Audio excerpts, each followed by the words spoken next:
the thing with Martinelli, it's happened a lot this season, is he will skin his fullback over and over and over again, and it just kills their confidence by the end of the game. But let's talk about some of the goals, gentlemen, because we didn't have to wait very long for the first one. Vish, Martinelli had a great game.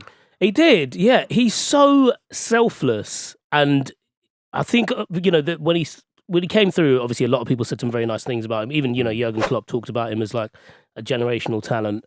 But he seems to have, I suppose he's always had the quality there. Otherwise, they wouldn't say that. But I always wondered if maybe he was too selfless. Like Jim, you might remember, like there was always a few games where he'd put his body on the line, whether he'd like knacker himself out by 70 minutes or he'd throw himself into challenges and get knocks here and there. And now something seems a bit sleeker about him. Everything's a little bit more refined. Sleek is a good word to use to describe it. Yeah. Even the way obviously he's always been an exceptional finisher, but the way he takes that quite early, you always think you want actually a bit of time to get into the game, just have a few touches. It's instinctive, isn't it? Quality, he's not overthinking at all, Martinelli. He's very, very confident in everything he's doing. And also, it's just the selflessness. One thing that's kind of not spoken about so much, and actually wasn't really evident so much this weekend, actually, because of the pattern of the game, was his defensive work is exceptional as well. He's so often winning the ball back, like very close to Arsenal's box, and he's starting moves, he's finishing as well. It's an exceptional development. The way Arteta's got them playing, you look at that front three, it's good. Martinelli, Jesus, and Saka, very tasty. But as you say, there's the move as a unit, the work rate, and so on. But what Arteta's doing, the Klopp said did he say something like he was surprised at the atmosphere at the Emirates, or something? He caught him by, he's never known it like that. Yeah.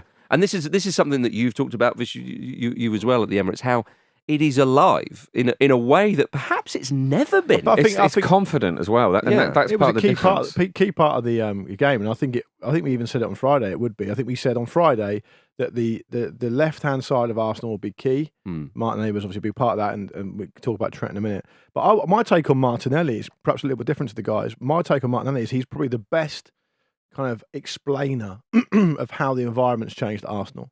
Because to me, I know he was always a young one, he came through when he was like 17 or whatever, but to me, he always looked a bit like, it was all very nice, he was great, technically very good, drift around and do things, but he would kind of drift in and out of games and he wouldn't affect them, and he just looks totally ruthless now. Well, they've had a number of players like that over the years. So positive. Under Wenger, you had these kind of quite lovely players who had a bit of talent and skill. I think Arteta's basically just injected a bit of steel into him. Well, that's what the whole club needed, really. I mean, the thing with Martinelli, it's happened a lot this season, is he will skin his fullback over and over and over again, and it just kills their confidence by the end of the game.